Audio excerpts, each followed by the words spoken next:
মানে আমি তোমায় সকাল সকাল কোন অলক্ষণে কথা বললাম রানী? আমি তো কিছুই বুঝতে পারছি না। বললেন না, অলক্ষণে কথা বললেন না। ভুলে যাবেন না, আমি আপনার রানী, এই কৃষ্ণনগরের রানী। আমি তো তোমায় একটু কোনো কথা নয়, নিজের কাজ নিজে করুন, বুঝলেন? অন্দরমহলে আমার অনেক কাজ আছে। নিজের কাজ নিজে করব? আমি তোমার স্বামী, আমি তোমার কাছে এইটুকু আবদার করতে পারি না? হ্যাঁ,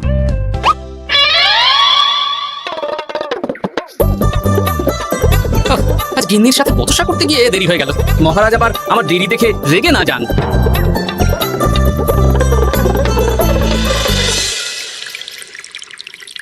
হ্যাঁ, তুমি কথাটা খুব একটা মন্দ বলনি মন্ত্রী।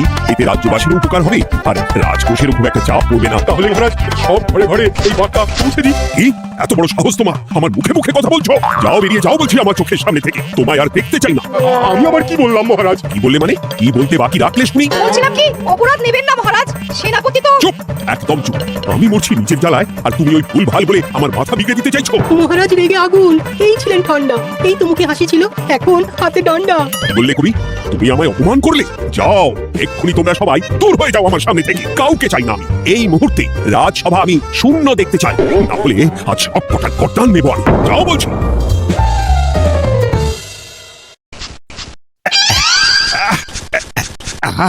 একটু শান্তি হলো। ভেবেছিলাম রাজসভায় করবো তাই রে নাই রে, রাজা দিলেন ঘর ধাক্কা, এখন সবাই বাইরে। এ তো তোমার জন্য, তুমিই তো বেমক্কা একটা এমন কবিতা বললে। কেন এইভাবে চড়ছেন মন্ত্রী মশাই? দোষ তো আপনারও। আপনি তো কি একটা বলে রাজা মশাইয়ের মাথা গরম করে দিলেন। আমি আবার কি বলেছি? আরে মহারাজ তো সেনাপতির উপর রেগে গেলেন। আরে বাবা, আমি আবার কি করলাম? পণ্ডিত মশাই কি সব বলে দিলেন, তখনই তো মহারাজ। এই আমার নামে একটা অসাধু বাক্য বললেই আমি কিন্তু। কি কাণ্ড! কৃষ্ণনগর রাজসভার সভারত্নরা বাইরে বের হয়ে কি মহা হট্টগোল শুরু করলেন। মহারাজ সবাইকে একসাথে ঘাড় ধাক্কা দিয়েছে। ওরে বাবা, এতগুলো ঘাড়ে রাজামশাই একসাথে ধাক্কা দিলেন কিভাবে? আচ্ছা, দোষটা কি করলো? দোষ করেছে ও, দোষ করেছে ও। দোষ করেছে ও। দোষ করেছে ও। এবারেও কেউ একমত হতে পারলেন না। কে দোষ করেছে? হ্যাঁ? আচ্ছা বেশ, কি হয়েছে কেউ একটা খুলে বলুন দেখি। আমি বলছি, মহারাজ বেশ খোশ মেজাজি ছিলেন, কিন্তু হঠাৎ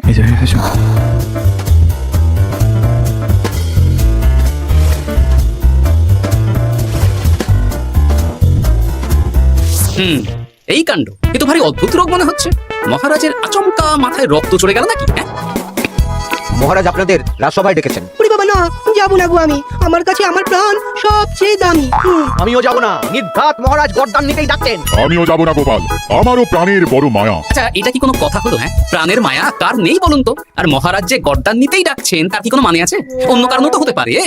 তুমি কি করে বুঝলে? হ্যাঁ, বুঝতে পারিনি, তবে আন্দাজ করেছি। তোমাদের কথাতেই শুনলাম মহারাজ খোশ মেজাজেই ছিলেন, সহসা রেগে গেছেন। আবার যে সহসা খোশ মেজাজেই ফেরেননি, তাই কি বলা যায়? এটা তুমি বলনি তো বন্ধু, চলো সবে ফিরিয়ে আনি রাজসভার ছন্দ। আরে গোপাল, এসো এসো এসো। এত দেরি করলে কেন? বাকিরা কোথায়? তারা আসছেন মহারাজ। আপনি তাদের ডেকেছেন, তাদের ঘাড়ে কটা মাথা যে তারা আসবেন না। কিন্তু মহারাজ, আমি অন্য কথা ভাবছি। কি কথা গোপাল? আপনি নাকি সভায় আজ হঠাৎ সবার উপরে রেগে গিয়ে তাদের সভা থেকে বের করে দিয়েছেন মহারাজ। এ কি সত্যি মহারাজ? আরে দাদা গোপাল, মোটেও না। বলতে পারো আমি সবার সাথে একযোগে একটা রসিকতা করছিলাম। আমি দেখছিলাম সবাই আমার রসিকতা কেমন বুঝতে পারে। তাই নাকি? আসলে তুমি ছিলে না বলে এরা কেউ আমার রসিকতা ধরতে পারেনি। কি সত্যি মহারাজ? আপনি সত্যি আমাদের উপর কোনো রাগ করেননি? কি এই সব কিছুই আপনার রসিকতা ছিল? মা, তাই নাকি মহারাজ? এই যে আপনি শুনিয়ে দিলেন কথা কড়া কড়া, সবকিছুই ছিল আসলে নিছক মজা করা। আবার যত সব বাজে বকছো তোমরা। এত কথা কেন? তোমরা কেউ আসলে মহারাজ কৃষ্ণচন্দ্রের রাজসভার যোগ্য নও। যাও যাও, দূর হয়ে যাও। কিন্তু মহারাজ, এই যে আপনি বললেন। তুমি সবার আগে যাও তো। তুমি হলে সব নষ্টের গোড়া। যাও বলছি, আমার আর ভালো লাগছে না। যাও। জপ।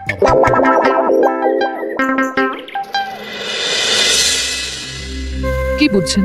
না না না, আমি তো সবই ঠিক দেখছি রানীমা। হ্যাঁ, এটা ঠিক যে নারীর গতি কিঞ্চিত চঞ্চল বটে, তবে তা তো হতেই পারে বাকি সবটাই ঠিকই আছে। তাহলে এমন হচ্ছে কেন? মহারাজ এইভাবে যখন তখন রেগে যাচ্ছেন কেন? আজ শুনলাম আপনাদের সভা থেকে দুবার বের করে দিয়েছেন, আবার ফিরিয়ে এনেছেন। আমি ওষুধ পাঠিয়ে দিচ্ছি, আর মহারাজের কিঞ্চিত বিশ্রামের দরকার। হ্যাঁ, তোমার মাথা আর আমার মুন্ডু। বলি আমি বিশ্রাম নিলে রাজকার্যকে চালাবে শুরু তুমি, নাকি ওই অকর্মার ঢেকি মন্ত্রী? না মানে ওই আমি। যাও, আর আমার কথা বলতে ভালো লাগছে না। আমাকে একটু একা থাকতে দাও। ব্যাপারটা কি বুঝলে গোপাল? রাজবৈদ্য তো মহারাজকে দেখতে রাজবাড়িতে গেছেন, কি মনে হয়? গতকালও আমি যখন বাগানে গেলাম, আচ্ছা গোপাল, তোমার কি মনে হয় মহারাজকে কোন রোগে ধরেছে? এই রেগে যাচ্ছেন, আবার এই মাথা ঠান্ডা হয়ে গিয়ে ডেকে পাঠাচ্ছেন। আমি বলি কি গোপাল, তখন সবার সামনে বলিনি বটে, তবে এখন তোমার সামনে স্বীকার করতে বাধা নেই। কি কথা বিজ্ঞানী? মহারাজের এই রাগের কারণ হয়তো আমি। আমার মনে হয় আমার দোষেই উনি এরকম বারবার রেগে যাচ্ছেন। কেন?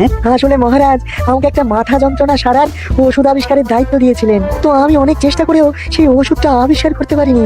যেটা আবিষ্কার করেছি তাতে সেরকম কাজ হচ্ছে না। আমার মনে হয় ওনার মাথা ব্যথা থেকে এরকম হচ্ছে। সে যাই হোক, তুমি কিছু একটা করো গোপাল। মহারাজের অসুখ কিভাবে সারানো যাবে সেটা নিয়ে কিছু একটা ভাবো।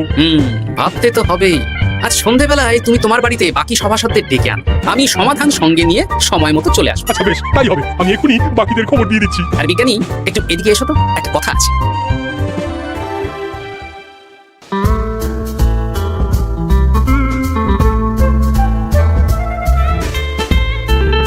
গো বলি, এইভাবে ঘুরলে কি মহারাজের ব্যবসা এড়ে যাবে? তা সারবে না। তার চেয়ে এক কাজ করি, কিছুটা আলু আর ছোলা সেদ্ধ করেছি, তার সাথে নুন, লঙ্কার গুঁড়ো আর লেবু দিয়ে মেখে আলু কাবলি বানিয়ে দিই, কি বলো?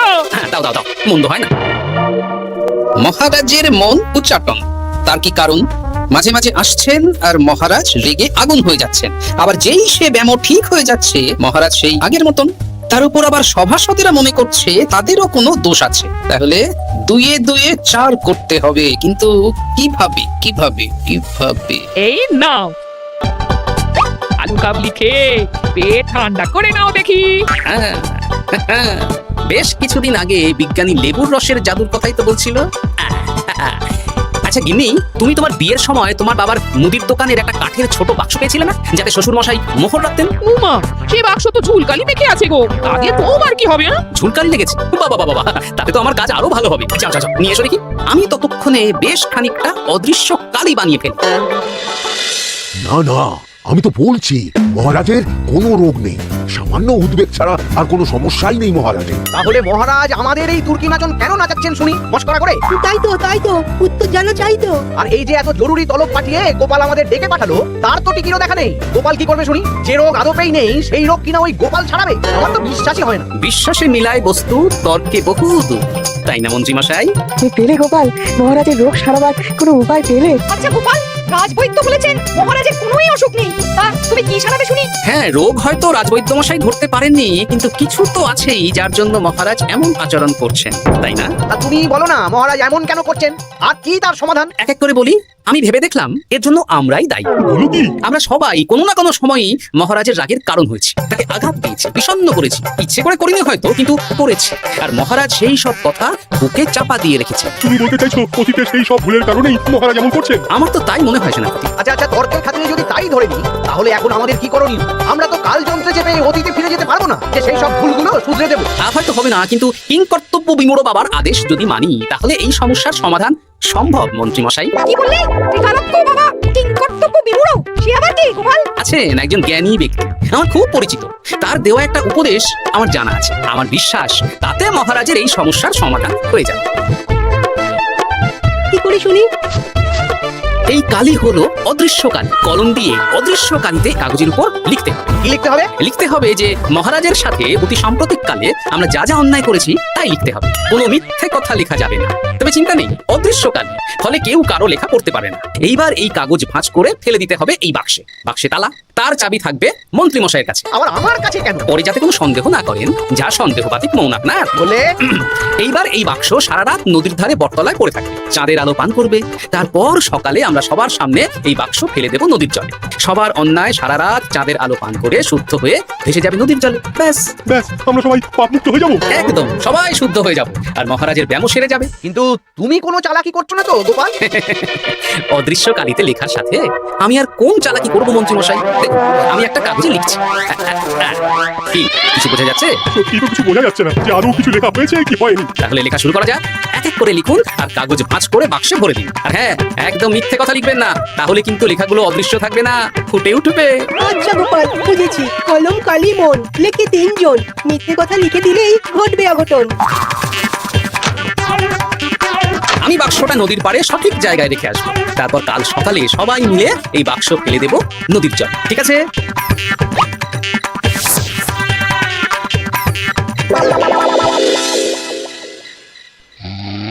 কথায় আছে, মনে যা আসে বলে যাও, ভুলেও লিখো না, তাহলেই বিপদে পড়বে। এদিকে কেমন সবাই নিজের নিজের দোষ লিখে বাক্সে ফেলে দিয়েছে। ভাগ্যিস আমি সবার লেখা কাগজগুলো রাতের অন্ধকারে বের করে আনলাম। এইবার এই কাগজগুলো ঢুকিয়ে দিলেই কিল্লা ফতে। এখন সবার পাপের স্বীকারোক্তি আমার হাতের মুঠোয়।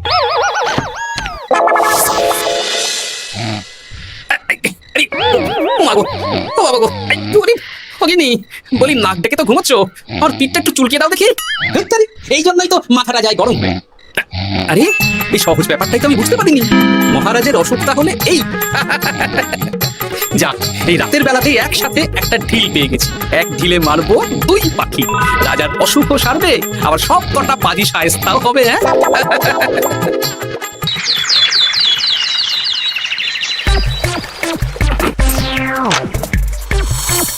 কি এইবার শান্তি হয়েছে তো মন্ত্রী মশাই? যেমন অদৃশ্য লেখা ছিল সেরকমই আছে তো? কিন্তু এতে কি মহারাজের রোগ সেরে যাবে? যাবে না মানে? মনে করুন সেরে গেছে।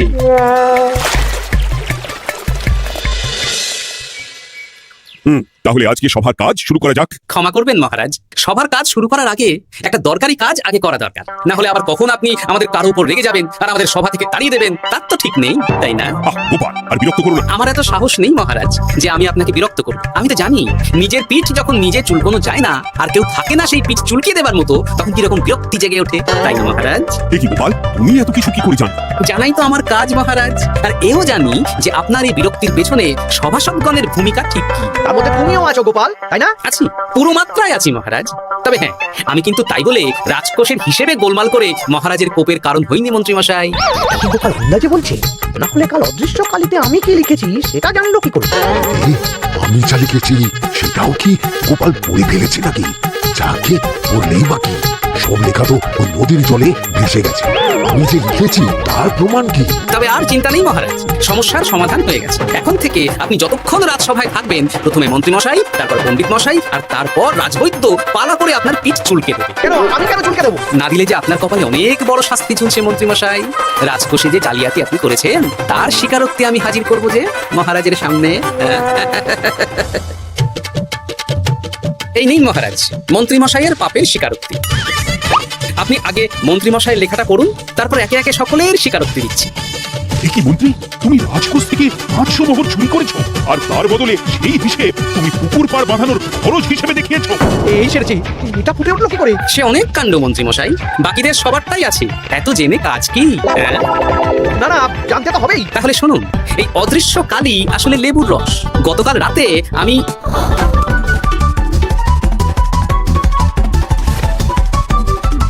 এবার লেবুর রসে অদৃশ্য লেখা কেন বা কিভাবে ফুটে উঠলো সেটা বিজ্ঞানী বোঝাবে। লেবুর রসে লেখা আগুনের তাপে ধরলে ফুটে ওঠে, কারণ লেবুর রসে থাকা অম্ল কাগজের সাথে থাকা শ্বেতসারের সাথে বিক্রিয়া করে এবং তাপ পেলে সেই বিক্রিয়া দ্রুত হয়ে কাগজের শ্বেতসার রাসায়নিকভাবে পরিবর্তিত হয়ে গাঢ় রং ধারণ করে। অনেকদিন আগে বিজ্ঞানীর কাছে ব্যাপারটা জেনেছিলাম, আজ কাজে করে দেখালাম। এবার মন্ত্রী মশাই দেখুন, মহারাজের সেবা করা ভালো না তার বদলে চাবুক খাওয়া ভালো? আগে যেমন বুনো ওল তেমনই তো বাধা তেঁতুল হবে মন্ত্রী মশাই। যান, রাজা মশাইয়ের মেজাজ আবার বিগড়ে যাওয়ার আগেই কাজ শুরু করে দিন ও বাকিদেরকে সেবা করার সুযোগ করে দিন। আজ থেকে ভুল হলে শুধরে নেব ভুলকে। মন্ত্রীমশাই মহারাজের পিঠ দেবে চুলকে।